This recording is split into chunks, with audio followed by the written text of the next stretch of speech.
Right, we now come to the statement. Secretary of State for Works and Pensions, Liz Kendall. Mr. Speaker, with permission, I will make a statement on the government's welfare reforms. This government believes in equality and social justice, and we are determined to build a fairer society where everyone has the chance to fulfil their potential and achieve their ambitions, no matter where they're born or what their parents do. We know, as all Labour governments know, that the only way of unlocking the potential of individuals and our country as a whole is when we collectively provide real opportunities and real support. I am proud of the steps that this government has already taken to deliver on our promise of a better future for all. We're creating more good jobs in every part of the country, including through our modern industrial strategy and plans for clean energy. Order. Can I just say to the front bench, it's just started. If you're not interested, I know my constituents are, so please, I expect the same courtesy when you speak. We're investing in our vital transport infrastructure, in skills, and getting the NHS back on its feet. Our landmark employment rights bill will improve the quality of work, and our increases in the national minimum wage are helping make work pay. But alongside these vital steps, we also need to reform the welfare state. The principles set out in our Pathways to Work Green Paper are rooted in values I know many MPs share: that those who can work must work, but often need proper support to do so. Those who can never work must be protected, and that the welfare state must be fair both for those who need support and for taxpayers, so it is sustainable for generations to come. But the system we inherited from the party opposite is failing on all these fronts. It incentivises people to define themselves as incapable of work just to be able to afford to live. It then writes them off and denies them any help or support. The result is 2.8 million of our fellow citizens now out of work due to long-term sickness. Almost 1 million young people not in education, employment or training. That's a staggering 1 in 8 of all our young people. And the future sustainability of the system has also been put at risk, with a number of people on personal independence payments set to more than double this decade to over 4 million, with awards increasing at twice the rate of increases in the prevalence of disabled people in our society, adding 1,000 new PIP awards every single day. Now, I know MPs on this side of the House have welcomed many aspects of our reforms. Our plans to bring in the first ever sustained above-inflation rise to the Universal Credit Standard Allowance, the first permanent real terms increase in the headline rate of out-of-work benefits since the 1970s, and historic change in the direction of public policy, the biggest ever investment in employment support for sick and disabled people, quadrupling what we inherited from the Tories to £1 billion a year. Our plans to ensure that people with severe lifelong health conditions will never be reassessed, removing all the unnecessary and unacceptable anxiety this brings. And our plans to legislate for a right to try, guaranteeing that trying work in and of itself will never lead to a benefit reassessment, giving people the confidence to take the plunge and try work, something many organisations have called for years. But, Mr. Speaker, there have also been real concerns about our initial proposals. We have listened carefully, and we are making positive changes as a result. First and foremost, many members of this House, alongside disabled people and their organisations, have been very concerned about requiring existing claimants to score a minimum of 4 points on at least one activity to be eligible for the daily living component of PIP when they are reassessed after November 2026. And they've been concerned that the pace of change was too fast. I fully understand that even though 9 out of 10 people claiming PIP when the changes come in would be unaffected by the end of this Parliament, that this has caused deep and widespread anxiety amongst existing claimants because they rely on the income from PIP for so many different aspects of their lives. So we will now ensure the new 4-point requirement will only apply to new claims from November 2026. This means no existing claimants will lose PIP because of the changes brought forward in this bill, and existing claimants of passported benefits like carers allowance will continue to get them too. Now, some people have said they're concerned it will create a two-tier system. But I would say to the House, including members opposite, that our benefit system often protects existing claimants from new rates or new rules because lives have been built around that support and it's often very hard for people to adjust. For example, some people still receive the severe disablement allowance, which was closed to new claims in 2001. When Labour introduced the local housing allowance in 2008, existing claimants stayed on the old higher rates of housing benefit, and many people are still on DLA, which replaced PIP in 2013.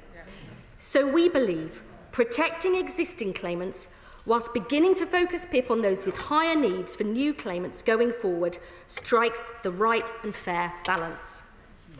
The second important question raised by members was seeing more details of our wider review of the PIP assessment before being asked to vote on the changes in this bill, and many MPs also want to know the views and voices of disabled people will be heard at the heart of our plans. So we have today published the terms of reference for our wider PIP review, led by the Minister for Social Security and Disability, to ensure this vital benefit is fit for the future, taking account of changes in society since it was first introduced. The review will look at the role of the PIP assessment, including activities, descriptors and the associated points, to ensure these properly capture the impact of long-term health conditions and disability in the modern world. And it will be co-produced with disabled people, their organisations, clinicians, other experts and MPs before reporting to the Secretary of State by autumn next year and implemented as soon as possible thereafter. The third issue of concern was that our plans to freeze the universal credit health top-up for existing claimants and for future claimants with severe lifelong health conditions and those at the end of life would not protect incomes in real terms, even with the increase in the universal credit standard allowance. So I can today confirm that we will ensure for these groups the combined value of the universal credit standard allowance and the health top-up will rise at least in line with inflation, protecting their incomes from these benefits in real terms every year for the rest of this Parliament. And together with the changes to our proposals for PIP, this will ensure no existing claimants are put into poverty as a result of the changes in this bill. And finally, Mr. Speaker, whilst there has been widespread support for the extra investment we are putting into employment support for sick and disabled people, I know many honourable members on this side of the House have been concerned that this isn't enough. So I can today announce we are putting an additional £300 million into employment support for sick and disabled people. So we will be delivering a total of £600 million for support next year, £800 million the year after, and £1 billion in 28-29, increasing our total spending on employment support for sick and disabled people to £3.8 billion over this Parliament, because disabled people who can work shouldn't wait to have the same rights and chances to work as everybody else. And the measures we are announcing today will cost around £2.5 billion in 2029-30, and the overall savings and costing of our reform package will be certified by the OBR in the normal way at the next fiscal event. Mr. Speaker, welfare reform is never easy, but it is essential. because there is no route to equality or social justice based on greater benefit spending alone. The path to a fairer society, where everyone can thrive, where people who can work get the support they need, and where we protect those who cannot work, that is the path we seek to build with our reforms. Our plans are rooted in fairness for those who need support and for taxpayers. They're about ensuring the welfare state survives, so there is always a safety net for those who need it, and so it lasts for generations to come. But above all, our reforms are rooted in our fundamental belief that everyone can fulfil their potential and live their hopes and dreams if we provide them with the right help and support. This is the better future we seek to build for our constituents and our country, and I commend this statement to the House. Service Secretary of State Alan Waitley.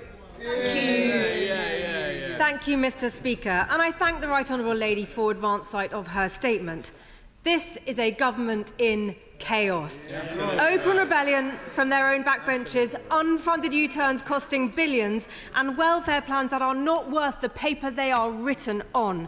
Their latest idea is a two-tier welfare system to trap people in a lifetime of benefits and deny them the dignity of work while leaving the taxpayer to pick up the ever-growing bill. Mr. Speaker, it is a long-held Conservative belief that those who can work should work. Work provides security and purpose. That's why we launched universal credit, simplifying complex benefits and ensuring that work always paid. And it works. During the decade up to the pandemic, we got the number of people on benefits and the benefits bill itself down. 800 jobs were created for every day that we were in office. Giving millions of people the dignity and security that work brings. But then, during the pandemic, we saw something new. The health and disability bit of our benefit system started to break. The bill is forecast to hit £100 billion by 2030. £1 in every £4 of income tax will be spent on health and disability benefits, more than the entire defence budget. This is not fair for the taxpayer, not fair for people who are written off, and certainly not sustainable for the country. Yet, despite Labour having 14 years in opposition and now a year in government, they still don't have a plan to bring down the welfare bill or get people into work. What we now have before us is a rushed and chaotic compromise. It is not reform in any sense of the word. It is woefully unambitious about savings, conspicuously lacks compassion, and achieves no meaningful change of a system we all know is broken. Thanks to the government's latest climb down, we are left with a plan that will save just £2.5 billion of a £100 billion bill by introducing a two-tier system. Two people diagnosed with Parkinson's a week apart will now receive different levels of support, all to clear up an internal Labour argument.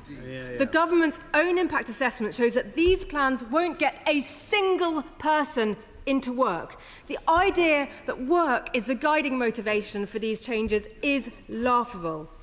And it's not there aren't things that the government could do. They could reform the fit nose system, which sees 94% of people applying being told that they are too sick to do any work at all. They could say today that they would make all sickness benefit assessments face-to-face. And they could get a grip of the rising claims for common mental health problems like anxiety and depression. Claims for these and neurodevelopmental conditions like ADHD are the main reason for the steep rise in the number of people in sickness benefits and make up more than half of all new claims. Absolutely. The Centre for Social Justice have found that you could save up to £9 billion by reforming these benefits. But nothing we've seen from Labour over the last couple of weeks suggests that they have the courage and conviction to grip this problem. And in the meantime, our welfare bill will only continue to rise. Mr. Speaker, we agree on the need for reform and have set out under what conditions we would support the government.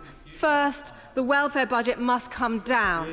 Second, we need to get people back into work. And third, there must be no new tax rises to pay for increases in welfare spending. But with the welfare bill ever growing, unemployment rising and jobs disappearing, the bill fails on all accounts. So, will the Right Honourable Lady confirm whether the changes she's announcing today will be paid for through borrowing or taxation? Could I ask, where are these good jobs she claims to be creating when vacancies are going down and unemployment is going up? Has she read the impact assessment for their employment rights bill, which makes it clear that it will be harder for people to find work as a result? Why did it take them a year to publish the terms of reference for their PIP assessment review? And when can we expect changes if it doesn't report back until autumn 2026?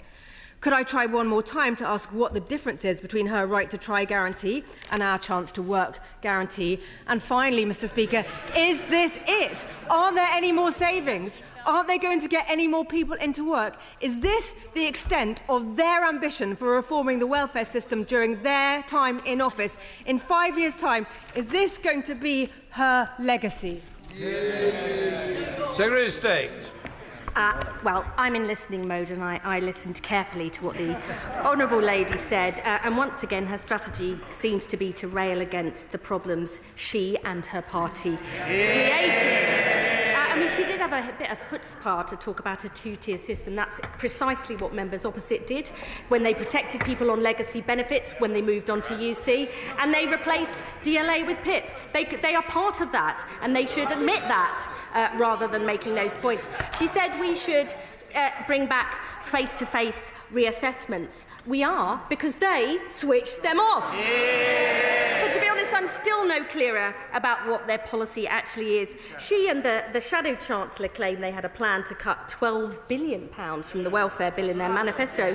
But the truth is, it was nothing but a vague idea about turning PIP into vouchers, and she talks about fit notes. I think you tried to reform them about 3 or 4 times. It completely failed, as have all their other efforts. And the one change they did propose was to the work capability assessment, and their consultation was ruled illegal by the courts.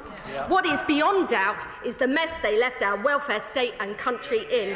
Economic inactivity rising, it's coming down under Labour. Disability benefits doubling and the cost to taxpayers soaring too.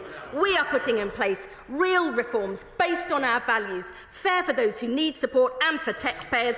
That's the leadership this country deserves. I'm now coming to the chair of the Select Committee, Debbie Abrahams. I'm very grateful to my right honourable friend for her statement, and I absolutely agree. We must reform our social security system. Under the previous government, it neither supported or protected disabled people. I'm also very supportive of the principles that the government has set out. But can I just query some of the points that she has said, particularly about a new PIP assessment process under the PIP review that my right honourable friend, the Minister for Social Security and Disability, will be undertaking. She said that 4 points won't apply until November 2026, and that the review will report in November 2026. But surely the PIP review should determine the new process. If this is being truly co-produced with disabled people and their organisations, the review should determine both the new process, the new points and the new descriptors. And we shouldn't predetermine it at 4 points at the moment. Secretary of State. I thank my honourable friend for her question, and I'm obviously looking forward to coming and giving evidence about our overall proposals to the Select Committee. The bill brings forward a 4-point requirement for all new PIP claims after 2026. I've been very clear this will only apply to new claimants. We are also committed to this wider review of PIP, so it's fit for the future. That will include considering the assessment criteria, the activities descriptors and the associated points to ensure they properly reflect the impact of disability in today's world. The review will conclude by autumn 2026, and we will then implement any changes arriving from that as quickly as possible. I would say that we have to get the right balance here, because we do seek to, I've been a long-standing champion of co-production, including when I was the Shadow Minister for Social Care. We have to do that properly, but the 4-point minimum will be in place for new claimants as we look to make changes for the future. Liberal Democrat spokesperson Steve Dunn. Thank you, Mr. Speaker. And the Prime Minister and many ministers have identified that the benefit system is broken and the cost of it is skyrocketing. But balancing the books on the backs of the poor is wrong-headed in the extreme. The proposals today are a leap into the dark. Colleagues, Liberal Democrat colleagues, and I are really concerned that these proposals are rushed proposals, and legislation that is rushed is often wrong with unintended consequences. As Liberal Democrats and the Member of Parliament for Torbay, we're really concerned about disabled and long-term sick, their children, their families, and also carers. There are some root causes here. Our broken NHS and social care system needs to be resolved so that there is the support for those who are most in need. Our access to work scheme is broken and needs resolving as a matter of urgency.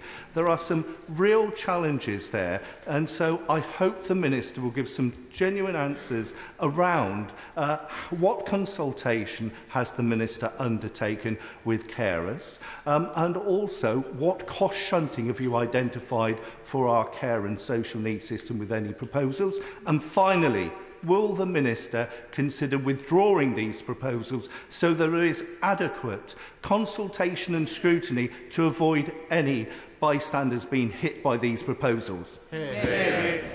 So stay. The honourable gentleman for his question. I do know he cares passionately about these issues. He raises the urgent need to make sure that our NHS is back on its feet, and we are beginning to make a difference with waiting lists down for the first time in 2 years, creating 4 million more appointments in our first year, when that's more than double we promised. He talks about the failings of access to work. I absolutely agree. That is why, as part of the Green Paper, we are looking to reform it so it's available to more people in future. And we passionately care about family carers. And as I said in my statement, existing benefit PIP claimants will be protected as a result of the changes announced today, and all those carers who get their carers allowance because it's a passported benefit.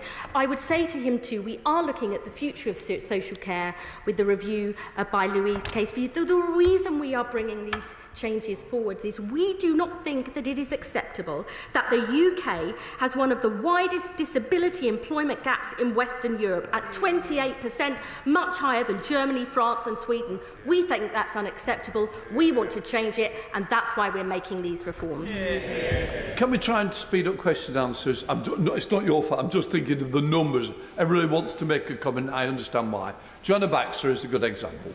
Thank you very much, Mr. Speaker. I welcome my honourable friend's statement and the additional £300 million for employment support, and also that the PIP review will be co-produced with disabled people and their representatives. But many of my constituents in Paisley and Renfrewshire South are relying on the Scottish Government for employment support and also for getting waiting lists down to help them back into work. So can she outline for me what discussions she is having with the Scottish Government to address those concerns? Well, our new Jobs and Careers Service applies in all parts of the UK, including Scotland, to help get more people back into work with personalised support. And I would simply say the spending review has delivered an additional £9 billion for Scotland, the biggest ever settlement in the history of devolution. And I just hope that the SNP matches our ambition to get more people into good work instead of cutting the employability budget as they have done in recent years. John Glenn. Thank you, Mr. Speaker. I think the vast majority of people in this country believe in a welfare system that is compassionate to the vulnerable and particularly the disabled, but that they can no longer understand why so many people in this country, in contrast to other similar countries, have so many in this situation where they're not working. Yes, we were in power for 14 years, and during COVID, when as a minister we made decisions like stopping face-to-face assessments because we couldn't do it. But we all recognised that that process of recovering from that COVID time has not gone as well as it should have been. But I would say to the Secretary of State, if she cannot deliver the shift in the numbers, this economy is in a death spiral. She needs to recognise that these changes need to reset radically to meet the expectations of the country.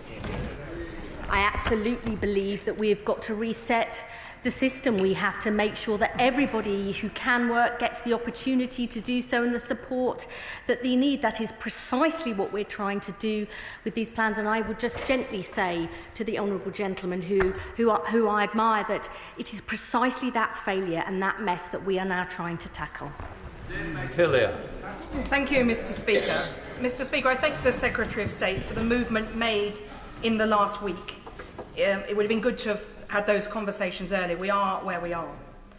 In response to my honourable friend, the chair of the Department for Work and Pensions Select Committee, my right honourable friends spoke about the November deadline and the 4 points kicking in. Could she explain to the House the rationale for settling on those 4 points in one category prior to the Timms review?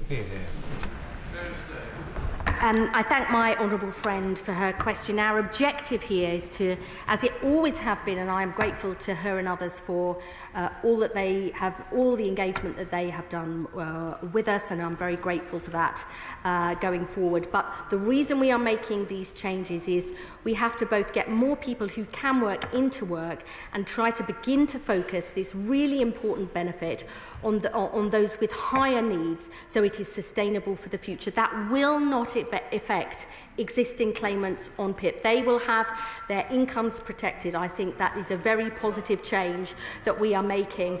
The Timms review will indeed look at those descriptors and the points that are allocated as part of a much wider assessment, because we have to make sure this benefit lasts for the future, to make sure it is always there for those in greatest need. Marriott Baldwin. Thank you, Mr. Speaker. And this week's U-turn, the Secretary of State just told us, will cost £2,500 million a year by 2029. So can she tell the House how she proposes to cover that expense? This change will be fully funded, and it will be set out in the normal way. It will be set out in the normal way at the next fiscal event, as I'm sure all honourable members in this House would appreciate. Rachel Musk.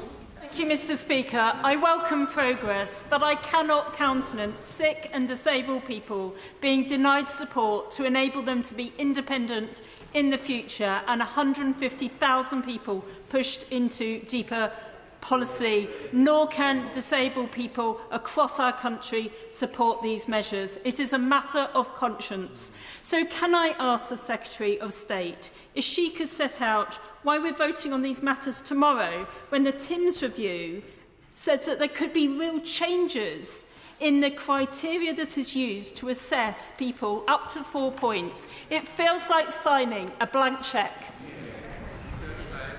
I know my honourable friend cares passionately about these issues, but may I just say, no existing claimant will be put into poverty as a result of the changes in this bill. The figures she are giving are about future notional claimants, and they take into account none of the record levels of employment support we are putting into the system. We have published very clear evidence that proper support programmes can get sick and disabled people into work, to stay in work, making sure they can improve their incomes and their lives. And I would say to all honourable members, we have absolutely committed to co-producing the Timms review. Indeed, we will be working very closely with disabled people about our reforms to access to work, how we make that pathways to work investment get the best results for disabled people and for their families. That work will take time, but we will implement the decisions as soon as possible. Madeira Wilson. Mr. Speaker. Mr. Speaker, my constituent Steve had been a fit, active working person until about a year ago. Since then, he's been debilitated by ME, which has left him only able to get out of the house for about an hour every fortnight. Even getting dressed leaves him needing a lie down. Now, PIP is already difficult for people like Steve. to access. He told me he would rather have lost both his legs than get ME. So could the Secretary of State tell Steve why, if he'd got ME 2 to 3 years later, he almost certainly wouldn't have been eligible for any PIP at all? I'm deeply concerned to hear about what her constituent has been through. I have many constituents myself who have both really real needs but also have struggled to get PIP, and we absolutely want to make sure that that whole assessment process works as effectively as possible, and I would urge her and her constituents to feed into the TIMS review. But what I would say just once again, existing claimants like her constituent will not lose their income as a result of the changes in this bill. It is very common throughout the benefit system to have existing claimants protected on old rules and old rates, and that is what we are doing today. Dr. Bridton. Thank you, Mr. Speaker. I welcome her words that recognise the need to enable disabled people to fulfil their potential. Since April, I've engaged with the government, making it clear I could not support the proposals on PIP. Our manifesto committed to championing the rights of disabled people and to the principle of working with disabled people.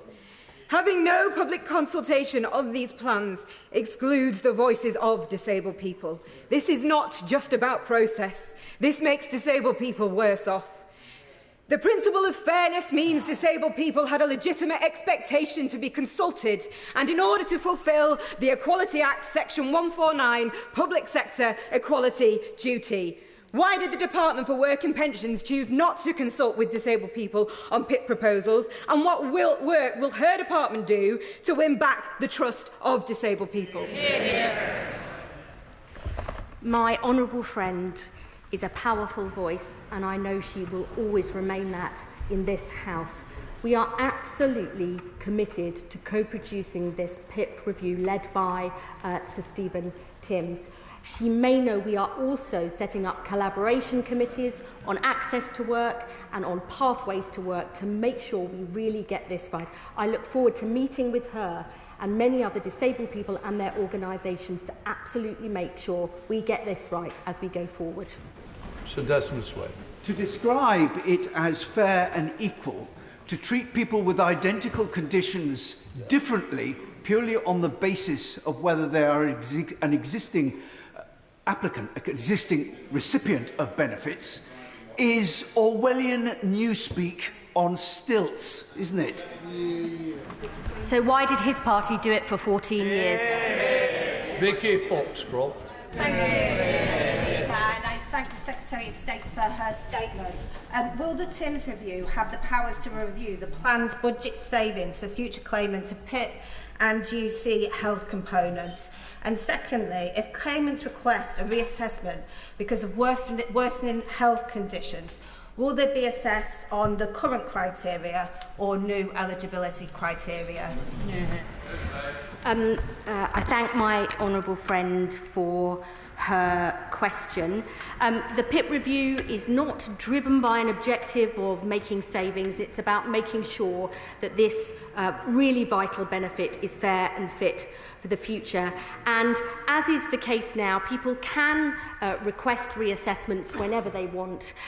For existing claimants, they will remain under the new rules unless they request a reassessment until November 2026. And from November 2026 onwards, there will be that 4-point minimum. Kirsty Black.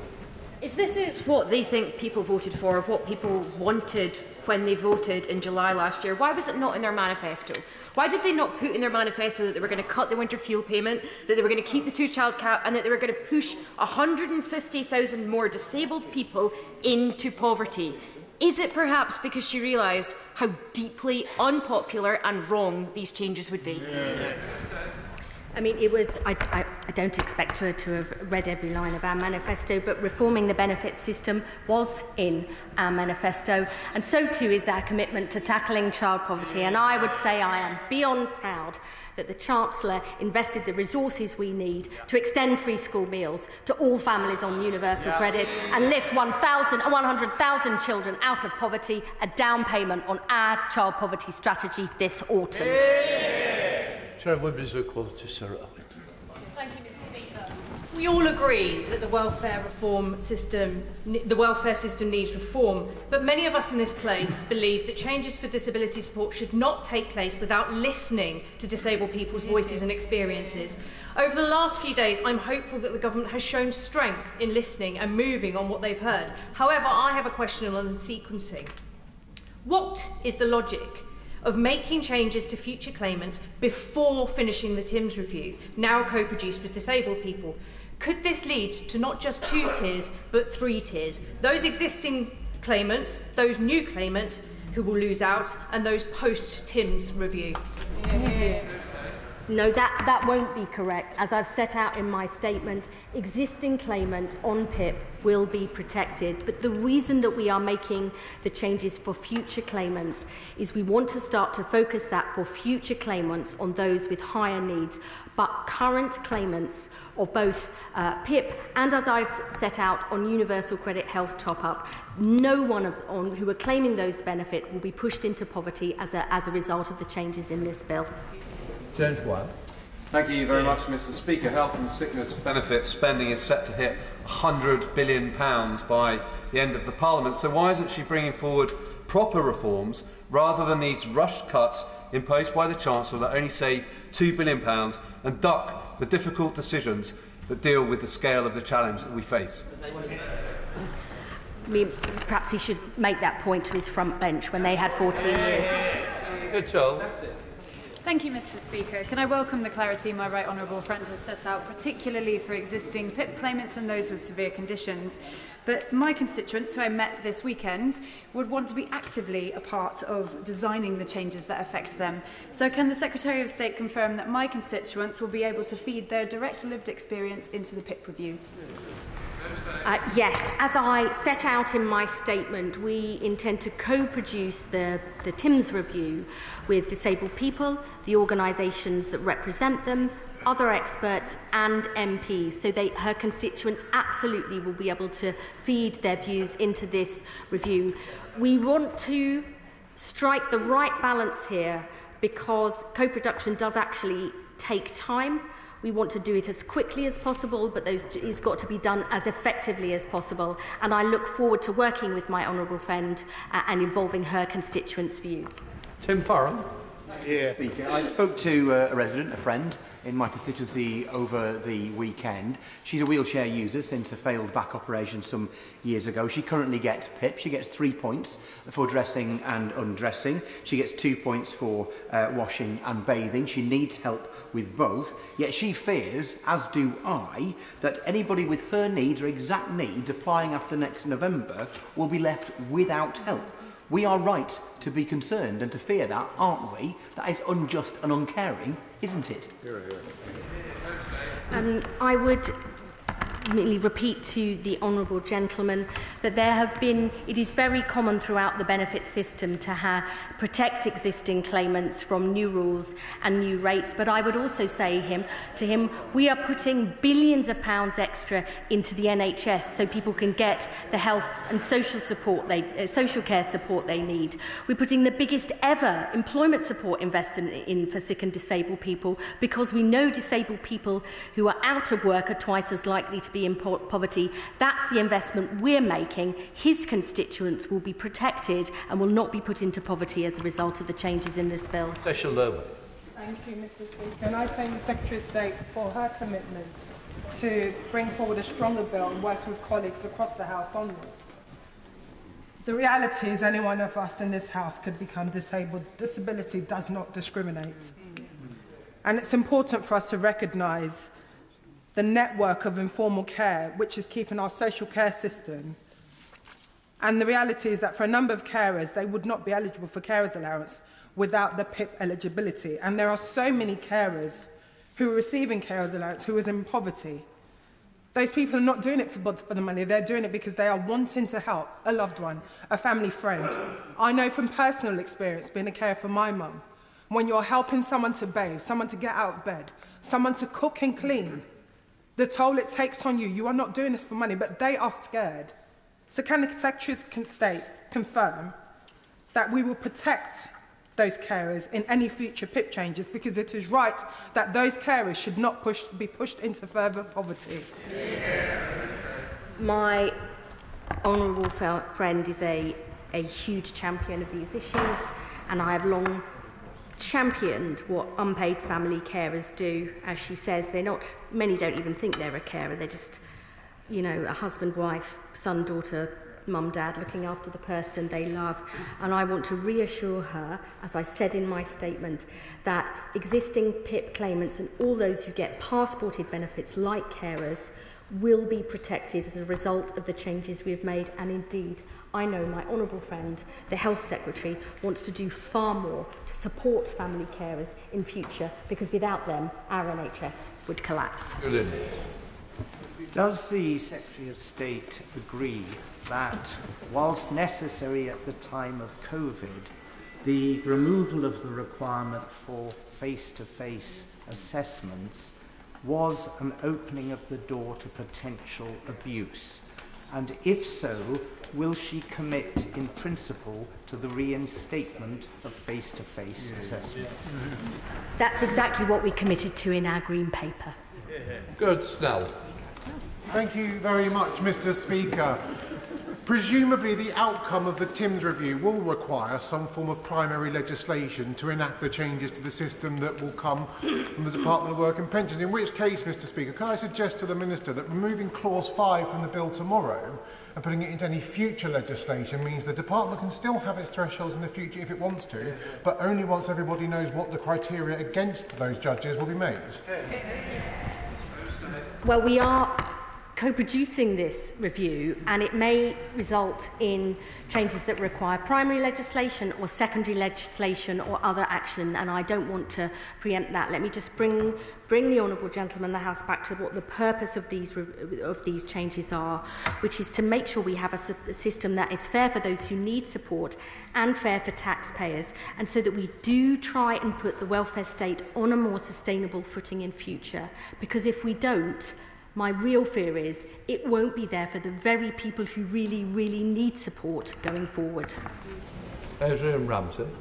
Thank you, Mr. Speaker. Today's statement feels like a panicked political fix to an indefensible attempt to cut benefits from the most sick and disabled people, but it lacks competence and it lacks compassion. And given that the Secretary of State talks about social justice, how can she justify people who might need that support in the future not receiving the support that disabled and sick people rightly receive today? And wouldn't the right thing to do be to shelve these proposals so she can allow time to do what she's promised to do and genuinely co-produce and consult with disabled people on the right way forward? I just fundamentally disagree with the honourable gentleman's proposition. Our changes are rooted in very clear principles that those who can work should work and need the support to do so, that those who cannot work should be protected, but that we need a system that is fair and sustainable. And I do not believe we can wait. We cannot wait while disabled people in this country want to work but are denied the opportunities to do so. We cannot have a system where 1 in 8 young people are not in education, employment or training, with all the terrible long-term consequences this brings. And we cannot see 1 in 10 of our fellow citizens trapped out of work, economically inactive, because that is not a good future for them or for our country. Direct to it. Thank you, Mr. Speaker. Mr. Speaker, we already know that the bill as published was flawed. We know that because the changes that have been announced today and have been made over the last few days. So while I welcome, of course, the wider review of PIP and the consultation with disabled people, their organisations and clinicians, I do have to put the question to the Secretary of State. Given this wider review, given the Timms review is yet to report, why are we pushing ahead at this stage? Because we have to begin to reform the welfare state to help those who can work to do so, to protect those who cannot, and to begin to put our welfare state on a more sustainable footing in future. This protects existing claimants. They will not be affected by the changes in this bill. It ensures that people have a right to try. It ensures those with severe lifelong conditions never face reassessment. It comes alongside the biggest ever employment support for sick and disabled people. I think that together, this is a fair and balanced package that meets the needs of existing claimants and reforms the welfare state for the future. Thank you, Mr. Speaker. There were almost 1 million fewer workless households in 2024 than there were in 2010. And one factor behind that was universal credit and reducing the barriers and the perceived risks of going back into work if you weren't sure how it was going to work out. Now, notwithstanding the right to try, if there are in future going to be 2 different levels of health component outside of the severe conditions criteria, isn't that going to raise those barriers back up and do the exact opposite of her stated intent? Fundamentally disagree with the honourable gentleman, who I have great respect for. I actually think that universal credit, some of this actually locked people out of work because they had to define themselves as incapable of work, unable to afford to be able to live. Fewer than 1% of people on UC Health, fewer than 1% move into work every single month. That is not good enough for them, their incomes and their life chances, and it's not good enough for the taxpayer either. Yuan Yang. Thank you, Mr. Speaker. And I thank the Secretary of State and her colleagues in the department for their tireless work over the last week, and I very much welcome her commitment to co-production with disabled people in the Thames Review. The atrocious handling of the pandemic by the previous Conservative government has left the economy and disabled people paying the cost. I would like to ask the Secretary of State to confirm then whether the Thames Review funding model will have the fiscal baseline of the 4-point system inherited, and if that is the case, how can that be meaningful co-production with disabled people? I thank the honourable lady for her question, and I agree with her comments about the state of the economy. As I said in my statement, the 4-point minimum will not now relate to existing claimants. It will come in November 2026 for new claims. But the Thames Review and the co-production will indeed look not only at the activities and the descriptors, but the points given to them. It is really important that we don't set up a process of co-production and then overrule that. We want to have a benefit system that enables disabled people to have dignity and independence and the same choices and chances to live the life they want as anybody else. It's a really important process, and I hope that she and many other honourable members in the House will work with us to get this right. Helen Miller. Thank you, Mr. Speaker. I recently met with a support group in my constituency of Bristol Woodstock of those who suffer from ME, chronic fatigue syndrome or long COVID, and their description of the devastating impact of these variable conditions was very affecting. I want to ask the Secretary of State today if one of those people were to have an improvement in their condition such that they were no longer eligible for PIP, and then to re-present for assessment, would they be entitled to return to the PIP level they were on previously, or would they be treated as new applicants under the terms that she has described today? The honourable gentleman raises a really important point, which is precisely what we want to look at in the PIP review, because it doesn't take into account fluctuating conditions. That is a really important issue moving forward, and I hope that he, his constituents and organisations that represent those with fluctuating conditions, we will be absolutely determined to involve them in the process of this review. Patricia Ferguson. Thank you, Mr. Speaker. I'm very grateful to my colleagues in the Labour front bench for listening to what backbenchers have been saying for months now and for making so many changes. However, I didn't see any changes that affect young people, particularly care-experienced young people. So I wonder if the Secretary of State could cast some light on what discussions are ongoing with young people about the processes involving them.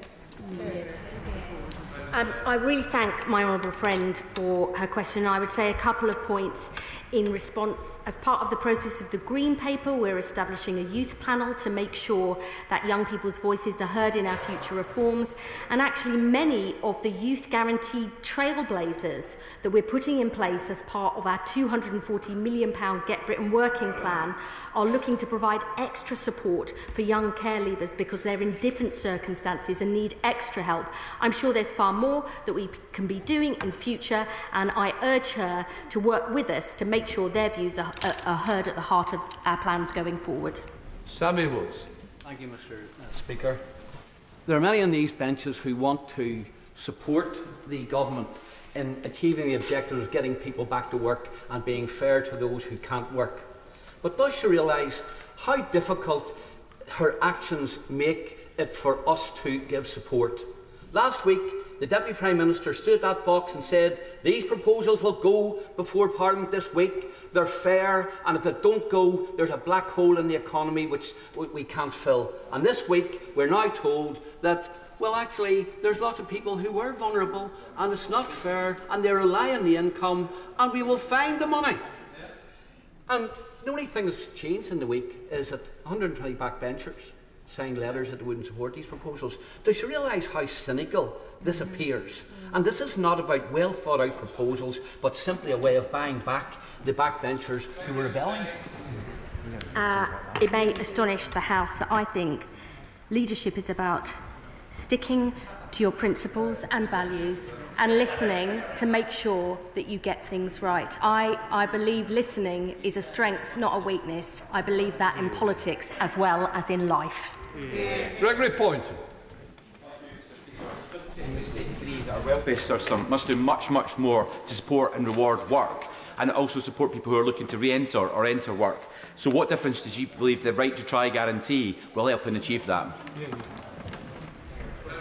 Labour's historic mission is to help more people who can work into good jobs in every part of the land, not only because we believe it's the key to improving living standards, but because of the self-respect, dignity and purpose good work brings. The right to try is a really important step because we know around 50% of sick and disabled people say the reason they aren't trying work is because they fear they'll be reassessed for their benefits. We've got to put that right. But we have also got to put in place the employment support. We've got to create the good jobs in every part of the country. We've got to get those waiting lists down so people can get back to health and back to work. We are taking action on all those fronts, and I look forward to working with my honourable friend in his constituency so more of his constituents can benefit. Dr. Evangelist. Thank you, Mr. Speaker. Mr. Speaker, it seems to me entirely reasonable that a government should want to control the amount it spends on welfare, and entirely reasonable to want to focus it on the most in need. But I do not understand why they brought out such rushed changes which have done nothing but cause anxiety and distress, and left them in a worse position where now they've U-turned, they're neither making the savings nor reforming the welfare. So could the Secretary of State please explain to me what the rationale is for the 4-point limit that she's brought in? For new claimants, it's because we believe we need to begin to focus this vital disability benefit on those with higher needs, because I am really concerned that a doubling of the number of people on PIP over this decade, from 2 to 4.3 million, with claims and awards rising at twice the rate of the increase in the number of disabled people in society. I am deeply concerned that that risks the sustainability of the future of the system in future, and we have to make sure it's there for those who really need it, providing that vital safety net going forward. And she talks about things having a reasonable approach. I really do believe that this is. I believe protecting existing claimants, beginning to make changes for future claimants, backed by the changes for the right to try, stopping reassessments and investment in real employment support. I think that is the fair and right balance for the people who need support and for taxpayers. Thank you, Mr. Speaker. I thank the Minister for her statement and her engagement. My question is about the co-production proposal. By what mechanism will that be given effect, and how is co-production here different to consultation? Will disability groups have any entitlements or powers beyond simply giving their views? I thank the honourable gentleman for his question. We are not setting out the precise detail of how co-production works. I think that goes against the very essence of it. We are already in discussion with disabled people and their organisations. On our green paper, we've already set up what we call collaboration committees on our reforms to access to work and our pathways to work investment in employment support, because we want to get this right. We look forward to those discussions to make sure people have a proper say and are fully engaged and involved, because we want to make sure we get this right. Thank you, Mr. Speaker. In her statement, the Secretary of State recognised, I quote, that existing claimants rely on the income from PIP for so many different aspects of their lives. One aspect, of course, for many is work.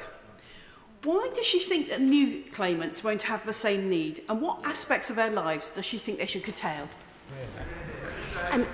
The Honourable Lady raises a really important point, and access to work is precisely there to support people who have needs over and above the legal requirements on employers to make reasonable adjustments.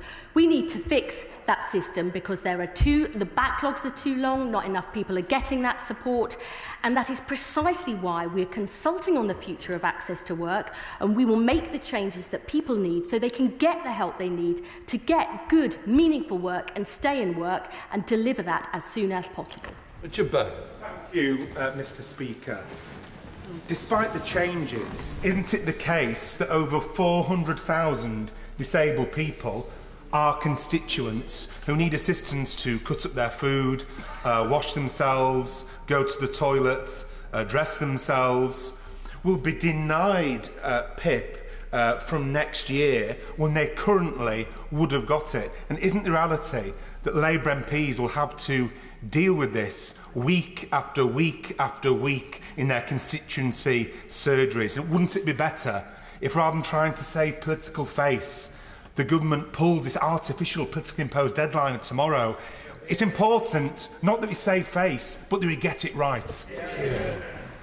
Many honourable members have understandably raised concerns because their constituents on PIP right here, right now, are extremely anxious, even though 9 out of 10 of them who are on PIP by the time these changes come in would not have been affected. They will be protected in future. The TIMS review will look at this vital benefit going forward, the activities, the descriptors and the points it gets, and I really hope the Honourable Gentle will engage with us throughout this process to make sure we get it right.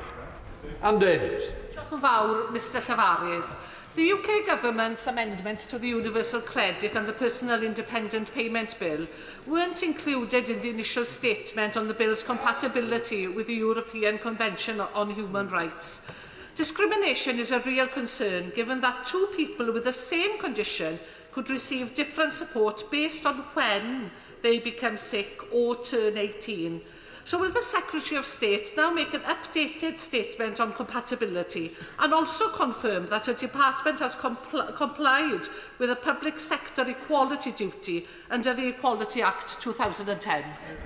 I can indeed confirm that we have complied with all of our legal requirements. Stella Creasy. Thank you, Madam Deputy Speaker. I don't doubt the commitment of the Secretary of State to getting this right.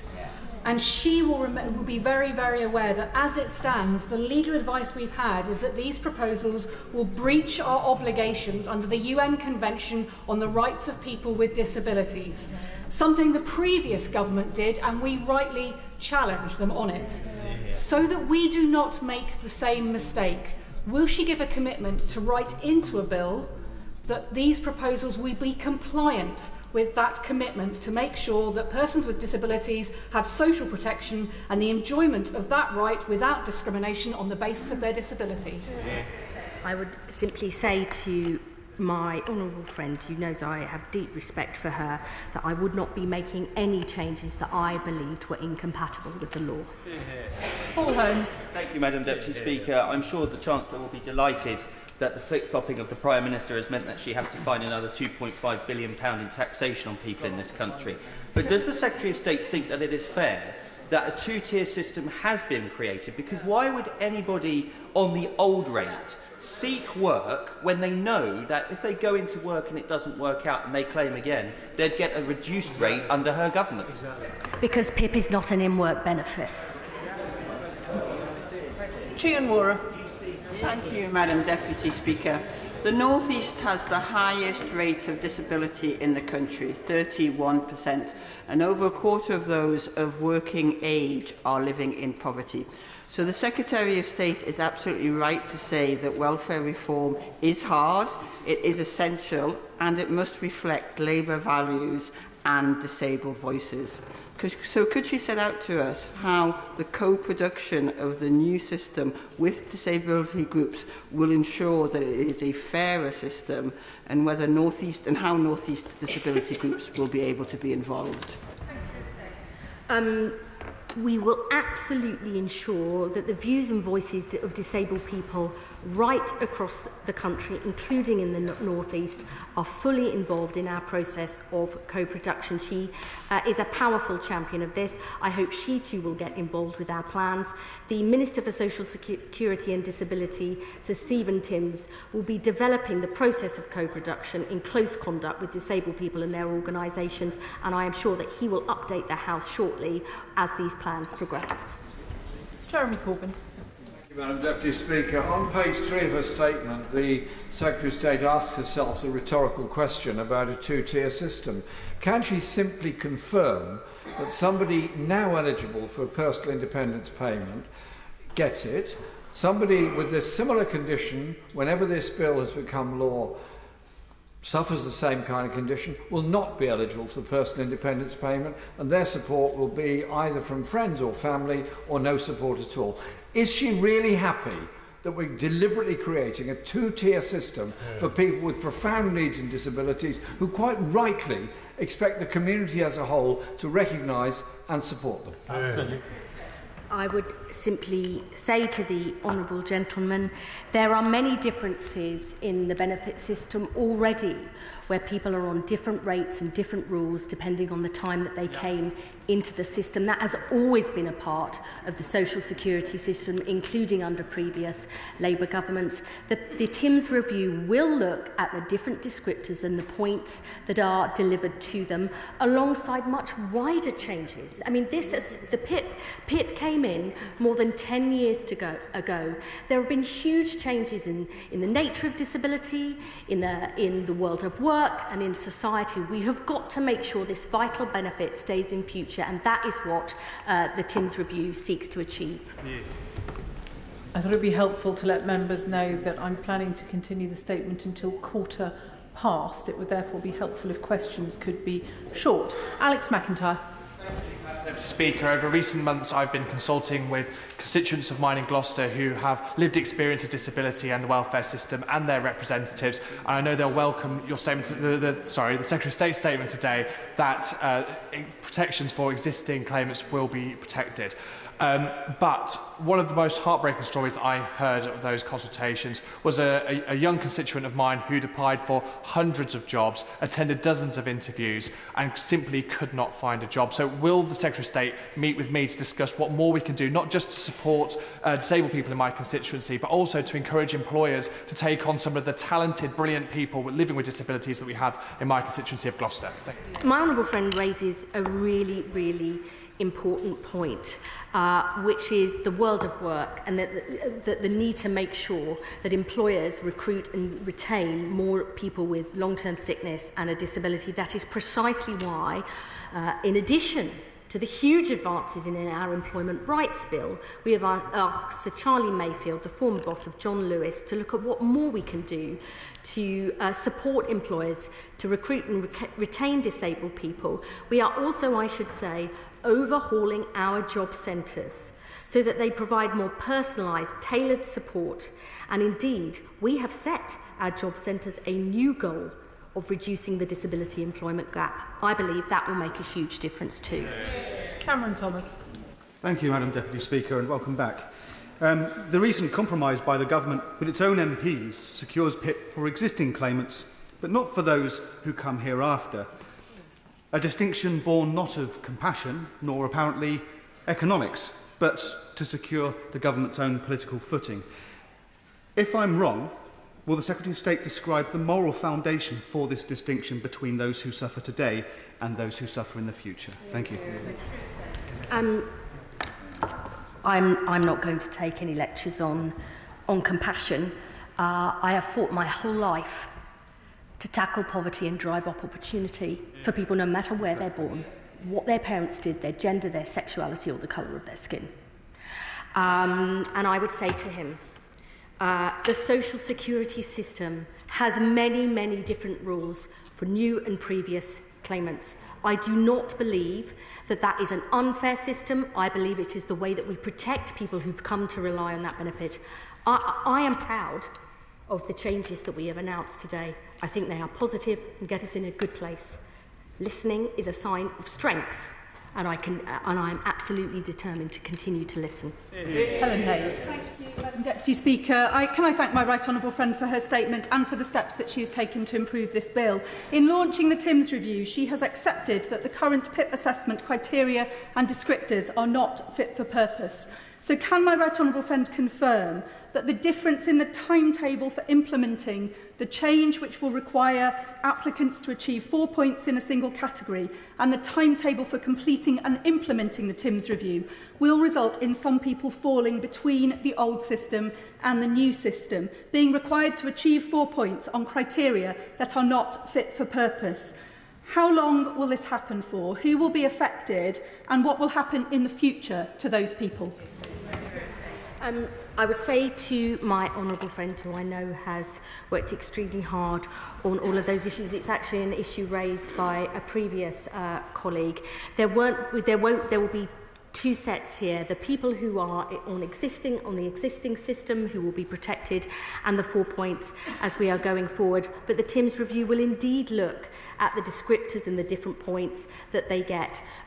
Those changes will come in as soon as possible. The review will report by the autumn 2026, and we will indeed try and put those in place as quickly as possible. But we do not yet know what that review will say, how those changes will be enacted, but we are determined to make sure they come in place as soon as possible.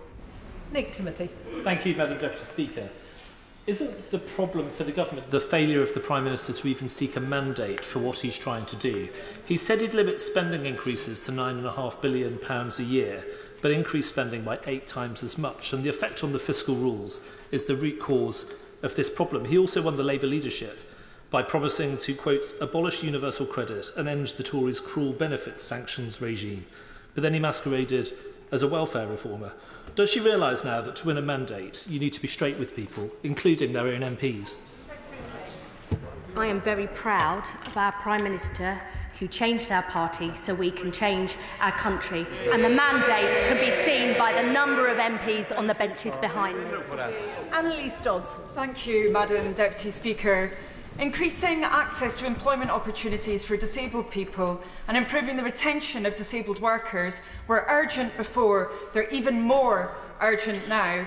My right honourable friend didn't mention the Mayfield review in her statement. She has just mentioned it in response to questions. Can I please push her on the review? First, can she expedite that review? Secondly, can it include disabled people more meaningfully than it has until now? And thirdly, will it indicate how the government will implement our manifesto commitment to increase access to reasonable adjustments? Thank you. The Mayfield review will be reporting before the budget. I know that Sir Charlie Mayfield indeed wants to work very closely with disabled people and the organisations that represent them. He's actually seen very inspiring examples of what good employers are doing and good things that other countries are doing, which I think will provide some really insightful lessons. And I would also say to the House that my honourable friend, the Minister for Social Security and Disability, has already said that we are looking at whether we should actually put in place a time frame within which employers need to respond to requests for reasonable adjustments, because we want to make sure those adjustments are made as quickly as possible so more disabled people can get work and stay in work. Helen Maguire. Madam Deputy Speaker, why are the proposed PIP cuts still being applied to new claimants, many of whom have equally urgent and severe needs as existing claimants? The reason we are protecting existing claimants and beginning to focus PIP on those with higher needs in future is because we want a system that actually is sustainable and lasts. And I do not believe it is sustainable to have a doubling of the number of PIP claims every decade, adding 1,000 people a day, rising at a faster rate than the increase in prevalence of disabled people in this country. And the truth is, we know the parts of the country that have the highest disability benefit claims and incapacity benefit claims are the places that were decimated by the Tories in the 80s and 90s when whole industries closed, who have yet to have the investment that they need to create those jobs and haven't had the investment into the NHS. I have always believed in the social model of disability. We have got to put these things right. We need to do that urgently because disabled people deserve a better life than they had under members opposite. Darren Paffy. Madam Deputy Speaker, and I thank my right honourable friend for her work on this and for coming to make the statement today, though I do share honourable members' concerns that actually changes before a review remain putting the cart before the horse. I must just press her, while I welcome the changes that bring immediate security and protection for existing claimants, can she please confirm that if an existing claimant or someone on a legacy benefit is reassessed, will they be treated under the new measures or the existing ones?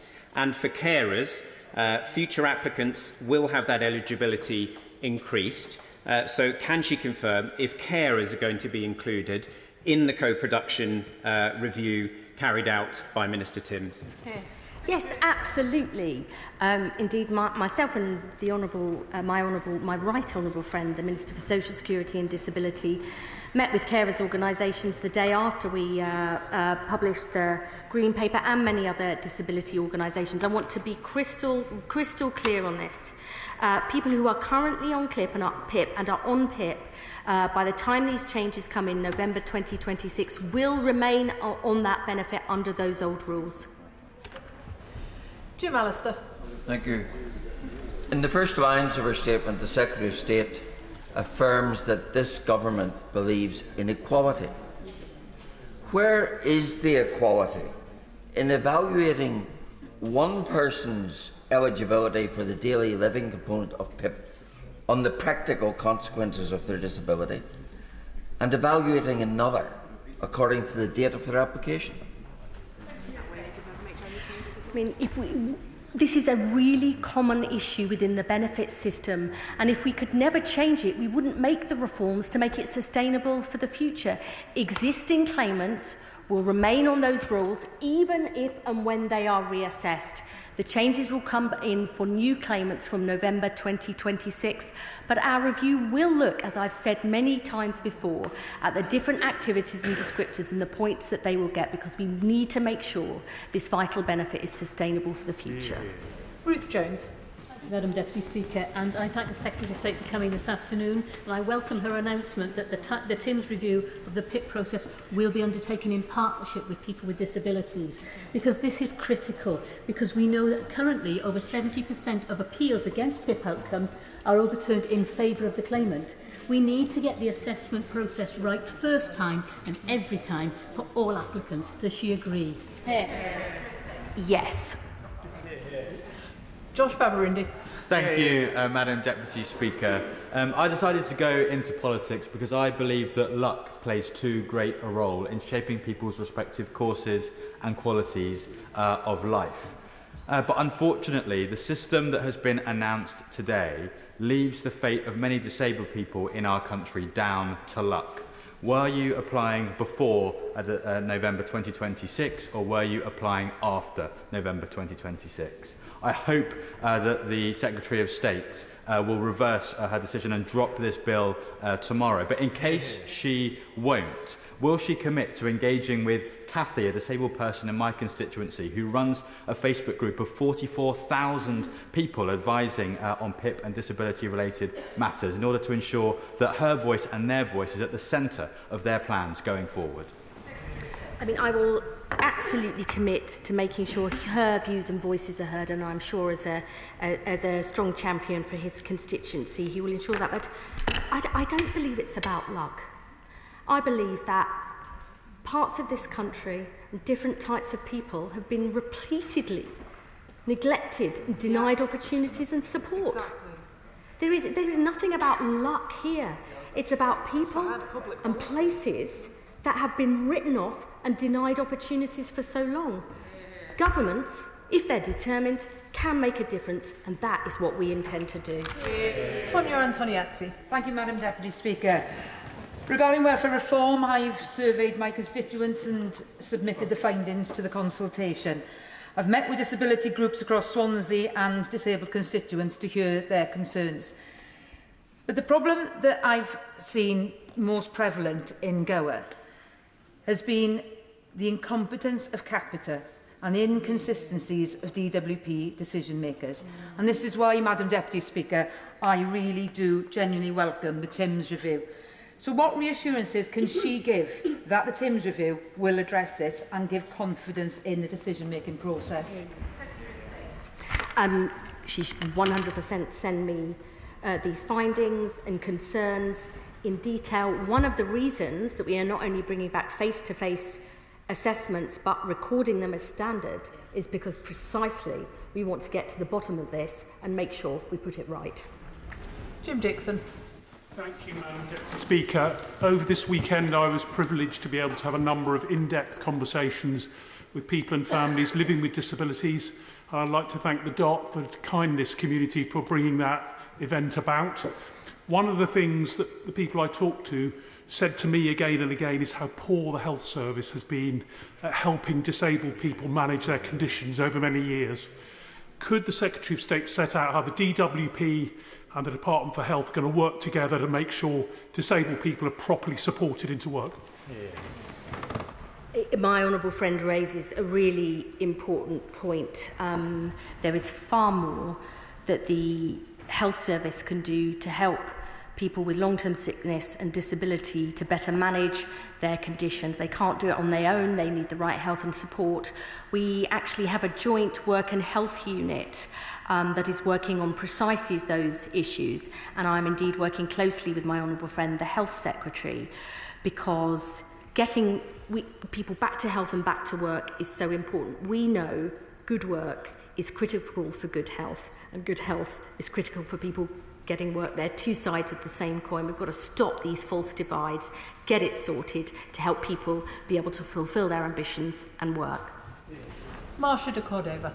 Thank you, Madam Deputy Speaker, and can I thank the Secretary of State for her statement this afternoon. It is vital that we have a social security system that protects the most vulnerable, the ill and the disabled. So can she clarify one thing that's set out in the bill as to whether the standard element and the health element of universal credit will both be increased along the lines of inflation, so they both will rise with inflation, as if that is not going to be the case, then disabled people will be pushed further into poverty and hardship? Thank you. I want to be really clear about this, that the combined rate of the standard allowance and the health top-up will indeed rise in line with inflation, so that existing claimants are protected in real terms, and for those with severe lifelong conditions and those at the end of their life, their incomes will be protected through the combined universal credit standard allowance top-up in real terms too. Andy MacDonald. Thank you, Madam Deputy Speaker. The bill still leaves over £3.5 billion in cuts falling upon disabled people and unpaid carers, with hundreds of thousands of new claimants set to lose thousands each year. Protections for existing claimants are welcome, but a two-tier system will generate hardship for many and create societal divisions. We're being asked to vote without vital evidence, whether that's the OBR's impact assessment or the Timms and Mayfield reviews, while serious questions remain unanswered. Without clarity on outcomes and implementation, will the Secretary of State continue to listen and withdraw this bill and co-design welfare reform with disabled people's groups? May I say to the honourable gentleman, who I have great respect for, that none of this takes into account the biggest ever investment into employment support for sick and disabled people. People have often said, wait for the OBR's assessment, but we have published our own very clear evidence that good employment programmes can help disabled people into work. Programmes like Work Choice, a Labour programme ended by the Tories that saw 40% more disabled people in work for 8 years. That is based not just on economic theory, but on practical reality. That is the difference that this Labour government wants to make. Nadia Whittam. Thank you, Madam Deputy Speaker. Disabled people's organisations have been clear that even with these concessions, they oppose this bill. The government talks of co-production in the PIP review, but it's not co-production if the government's starting point is delivering cuts, and it's asking disabled people where they would prefer those cuts to be, rather than how can we create a system that truly supports disabled people. Does the Secretary of State not accept that after months of the government ignoring disabled people, the only way meaningful co-production can take place is by pulling this bill and going back to the drawing board? I would gently say to my honourable friend that we will be protecting existing claimants. That is the very purpose of the announcements we've made today, that no existing PIP claimant or those on a universal credit and the health top-up will be put into poverty as a result of this bill. Far from it. We are changing the system so that many more sick and disabled people who want to work can actually get work. That is about building a better life in future. This Labour government believes that if you can work and that you want to work, you should have the chance and choice to do that. 200,000 sick and disabled people say they work now, right now, with the right help and support. We are not cutting the support for that, we're actually increasing it because we believe that is the key to a better life. Kirstine Sullivan. Thank you, Madam Deputy Speaker, and I thank the Secretary of State for her statement and indeed the recent movement to protect existing claimants.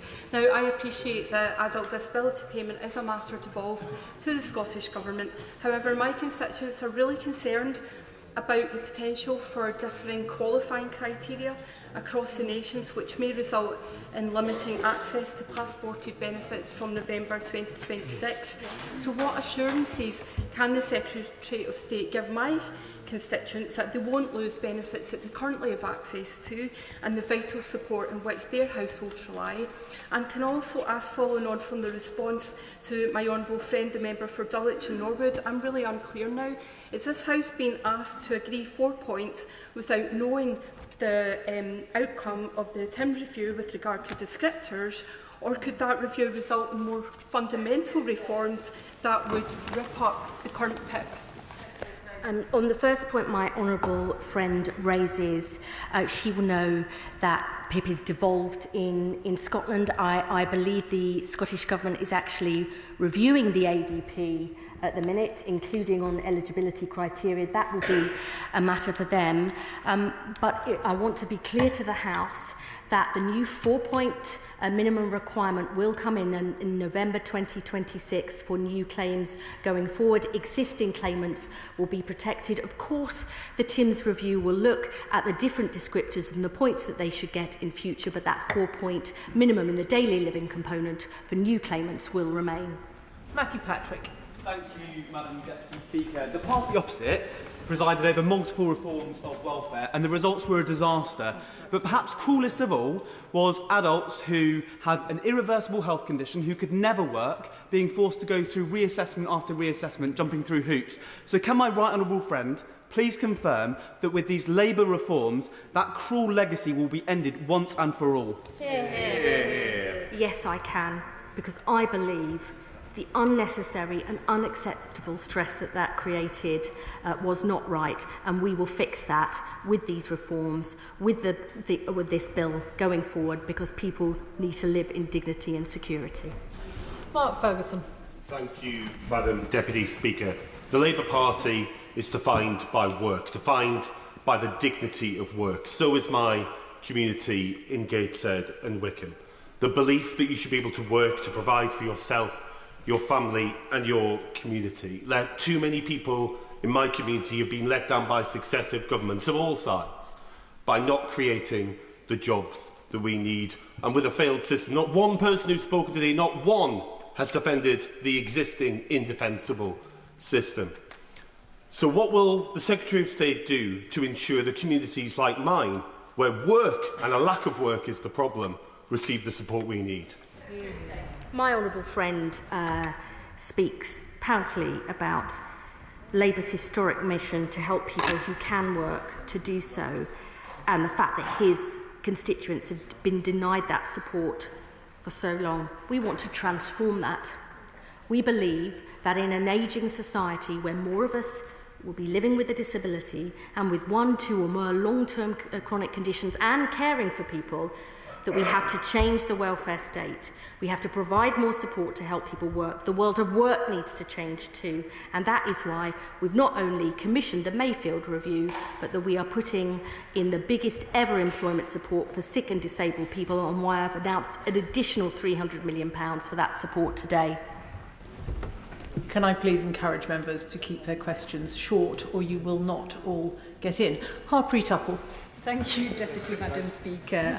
Having met with disabled constituents over the last few months, there's no doubt the initial proposals caused anxiety, so I do welcome the changes for existing claimants and also the Teams review, but can I urge the Secretary of State to look at the sequencing to make sure that review does happen before we assess new claimants. And just one final point, Deputy Madam Speaker, is the assessors themselves. There's no doubt the involvement of private companies has caused problems with the use of Capita and Maximus, and also having assessors who don't understand health conditions. Can we make sure we look at that properly?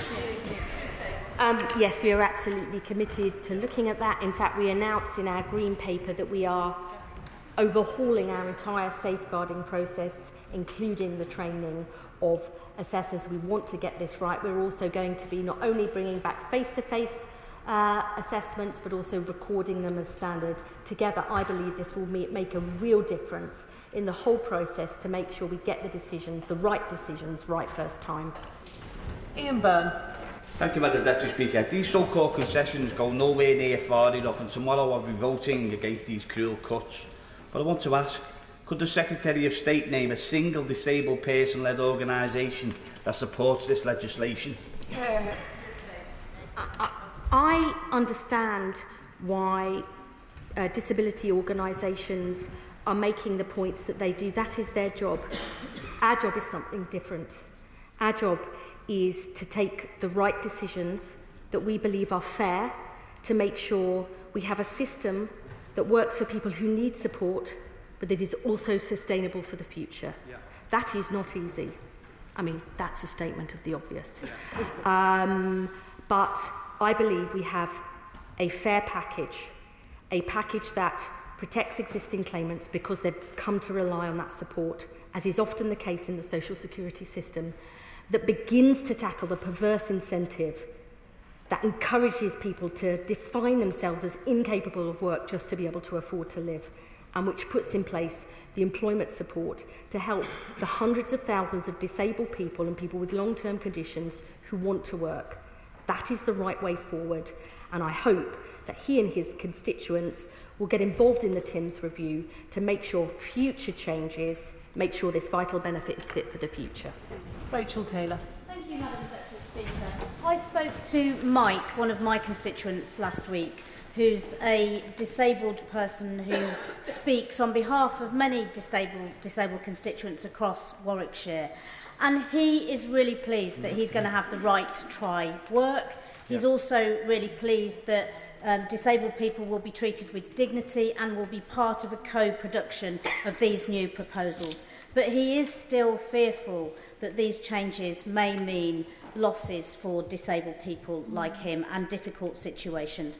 Can she reassure Mike that her minister will come to meet with him to discuss these changes, and also how in particular we look at fluctuating conditions like ME and like MS, which my partner suffers from, so that we don't lose out in those things, and we make these changes something that can be positive for every disabled person up and down the country?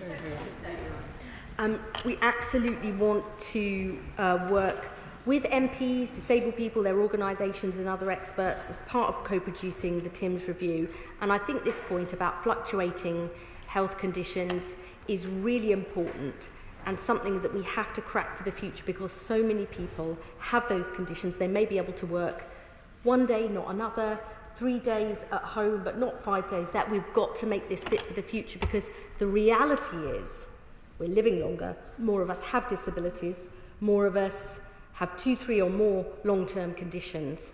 The welfare state in its broadest sense, I mean the NHS as well as the benefit system and the world of work, have got to wake up to this, because as we live for longer, we will have to work for longer, but we've got to make that practical and decent. Clive Efford. Thank you, Madam Deputy Speaker. This is a relatively small bill, but one core part of it has now been delegated to the PIP review and will not report until November 2026. So, can my right honourable friend say just how many disabled groups have indicated they want to participate in the PIP review? Because she set out a number of red lines today, which I doubt that they would agree with. And if they were to propose that we do not have a two-tier system, what would be the government's response? What I would say to my honourable friend is that the Minister for Social Security and Disability and myself have met with many disabled organisations, and he has in fact spoken to many already about this review. We will continue to discuss with them precisely how the system of co-production will work, but I want to assure him that it is serious, that we want to make sure people's views and voices are heard, and I would encourage him as a Member of Parliament to get involved in that process too. Josh Fenton-Glynn. Thank you, Madam Deputy Speaker. As a signatory to the reasoned amendment, I welcome the listening that's gone on, because a lot of people with disabilities will sleep more soundly in their bed knowing that their benefits are protected. However, can you ask on this specific point, it is for someone who currently receives PIP, but their condition is getting worse, will they, and they ask for a reassessment for the level of their PIP, will they be assessed under the old system or under the current system or under the new one? They are an existing claimant and they will be assessed, let me be really clear about this, under the existing rules. Lauren Sullivan. Thank you, Madam Deputy Speaker. I thank the Secretary of State for her statement today. PIP, of course, is a passport to freedom for many other things, such as carers allowance, but many local authorities use PIP for blue badges and bus truck passes. Has the Secretary of State have a plan to mitigate the impact of these potential changes to the eligibility for PIP on blue badges and bus passes for disabled people? As I said in my statement, existing PIP claimants will continue to have that benefit. It won't be affected even if they have a reassessment, and so too will all those passported benefits. Carers allowance is the best known, but all of those passported benefits will be included in that protection. Graham Downey. Thank you very much, Madam Deputy Speaker. Earlier this morning I met with Parkinson's UK, who are very concerned with the changes to both PIP and universal credit, and it will not take account of those with variable conditions. Can she commit that Parkinson's UK will be involved in the co-design of the changes to PIP, universal credit and other welfare benefits, and that any welfare change will fully consider those with Parkinson's and other variable conditions? I mean, I am absolutely sure Parkinson's UK will be involved closely in the PIP review. Alice MacDonald. Thank you very much, Madam Deputy Speaker. 2 weeks ago I held an in-person consultation on the welfare reforms, and many of my constituents were deeply concerned about the proposal, so I do welcome the changes that the Secretary of State has announced in terms of existing claimants. I wanted to just ask about the employment support, and I welcome the additional support being brought forward. When will we get more detail of how that will be allocated to schemes across the country, and will the people most affected who need it also be involved in the co-production of those schemes so they work effectively? Yes, we already do have what we're calling a collaboration committee on the Pathways to Work funding to make sure it really meets the needs of sick and disabled people. And I would say, as I've said in this House before, you know, it really is about a pathway to work. For some people, just getting out of the house, well, getting out of bed is a huge achievement. Others, going along to a group, beginning to speak to other people, getting their confidence back. So it really is a pathway to success. We will obviously be setting out precise allocations of the Pathways to Work funding in due course, but I want to reassure members this will be really available in every single part of the country. Tom Hayes. Madam Deputy Speaker, I grew up caring for 2 disabled parents.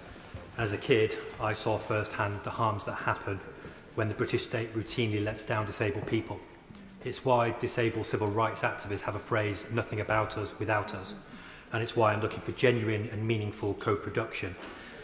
On Friday, I brought together 7 Bournemouth support organisations and people with lived experience, and they wanted me to raise 2 issues. The first is continuing concern about eligibility criteria. The second is, will the mental health support that this government is rolling out be there in place in sufficient quantity to support potentially new claimants by November 2026? My honourable friend raises a really important point about mental health support, this government is absolutely determined that there is parity of esteem between physical and mental health. We have already recruited 6,700 of the 8,500 additional mental health workers we promised in our manifesto. We're putting in place new emergency mental health services. We're bringing new Young Futures hubs, which will include mental health support. But I know that my honourable friend, the Health Secretary, is determined to make sure that support is available in every part of the country. And I'm sure we'll be hearing more in the coming weeks and months. Chris MacDonald. Thank you, Madam Deputy Speaker. Can I thank the Secretary of State for acknowledging at the dispatch box the anxiety of disabled people. I'm also grateful for the time of the Disability Minister in listening to my concerns about the PIP assessment process, concerns that I now see reflected in the TIMS review. But I'm sure the Secretary of State will be disappointed to hear that on a consultation event in the North East recently, some of my constituents found that the venue was not fully disability compliant. Can she assure me that the participation in the TIMS review will ensure full accessibility? That's unacceptable, and I will sort it.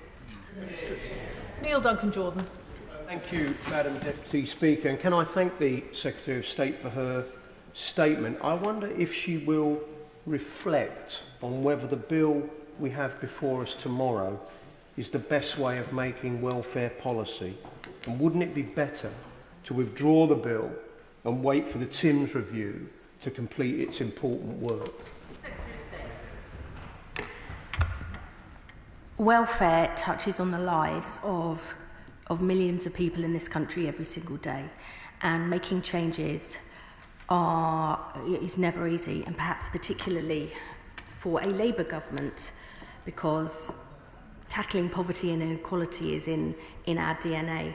But I believe we must begin to make these changes, to make sure those who can work get the support they need, to protect those who cannot, and to begin to slow the rate of increase in the number of extra people going on to sickness and disability benefits. Because I believe the route to equality and social justice can never come from extra benefit spending alone. It has to come from putting in place the good jobs, the decent health service, the skills, the transport infrastructure, the good world of work that we know is the key to bringing in a better life. Imran Hussain. Thank you, Madam Deputy Speaker, and it's clear that the central issues for many on this side of the House remain. Rushing through legislation without full and meaningful consultation with disability groups is the wrong way round. You don't build policy first and ask questions later. The government's arbitrary deadline is not a necessity, it's a political choice, and it's forcing through decisions that risk pushing hundreds of thousands of more disabled people into poverty. Therefore, I say to the Minister with absolute sincerity on behalf of many members, do the fair thing, more importantly, do the right thing, withdraw this bill and listen to disabled people. I believe we are doing the fair thing and the right thing. We are beginning to make reforms to put our welfare bill on a sustainable footing so it lasts for generations to come. We are beginning to put in place the employment support that sick and disabled people have been denied for too long. And we are making sure those with severe, lifelong conditions are never again reassessed, that there is a new right to try. Together, I believe this is a fair and balanced package, and above all, I believe it is the right one. Tom Rutland. Thank you, Madam Deputy Speaker, and can I welcome my right honourable friend's statement and the government's work to ensure that help is there for those who need it now and in the future. Many in this House will be worried that the progress on closing the disability employment gap stalled under the party opposite at 28 percentage points. So will the Minister confirm that this is one of the metrics the government is focused on through this strategy, and that this gap must and will close under this government? We are absolutely determined to achieve that. I do not believe it is acceptable that in this country the disability employment gap is 28% and is one of the widest in all of Europe. In France, Germany and Switzerland, I think it's around 22 to 23%. We have got to tackle that, because if we believe in the equal rights of disabled people who can work to work as anybody else. We have got to start making a difference. The package we are putting forward today, I know that this is an issue of deep concern for many members across the House, but I believe it is a fair package and the right package. I will continue to listen to members in this House, but I would say we cannot wait to reform the welfare system. People need us to make changes and our country demands it. Jenny Riddle-Carpenter. Thank you, Madam Deputy Speaker. If my voice allows, can I thank the Secretary of State for listening to concerns of backbenchers to make some real and meaningful improvements based on the concerns that we had raising privately. Can I also thank her for confirming explicitly a moment ago that my constituents who are reassessed post-November 2026 will be reassessed under the current system. Can I gently encourage her to go further to overhaul and radically rethink the role of job centres? Far too often they hold people back rather than break down the barriers to people progressing into work. Yes, and I really thank my honourable friend, and indeed our Minister for Employment is indeed overhauling our job centres so that they provide personalised, tailored support for people to get into work, not this sort of endless tick box process, that they are much more linked to the wider system in local areas, to the local NHS, to skills providers, and above all, to employers. I do not think it's acceptable that only one in 6 employers has ever used a job centre to recruit. That's why we're overhauling our strategy with single account managers for employers to fully involve and engage them, because we need their involvement if we're going to help more people get work and get on in work. Final question, Sarah Coombs. Thank you, Madam Deputy Speaker. My borough of Sandwell has one of the highest rates of young people not in education, employment or training in the entire country. This generation of young people has been let down by years and years of system failure by the party opposite. So as we go through this necessary piece of reform, but we must do it carefully, will the Secretary of State commit to working with the Department for Education and the Department for Business? Because in order to give these young people the jobs which will transform their life chances, they need the right qualifications as well as those jobs being available in order to do that. I absolutely agree with my honourable friend. Let's be honest, today's economy is brutal for people without skills. We're already setting out our plans to reform the system of apprenticeships. We want to see new foundation apprenticeships. We're bringing in new SWAP, sector-based work academies, 6-week programmes that give people guaranteed work experience and a guaranteed interview, which I think will make a real difference to young people. There's much more to do, that we need to do, but our commitment to a youth guarantee, so every young person is earning or learning, I think is the key to a better future for young people and for our country as a whole. Can I thank the Secretary of State for her statement this afternoon, and I'll allow a few moments for the front benches to swap over.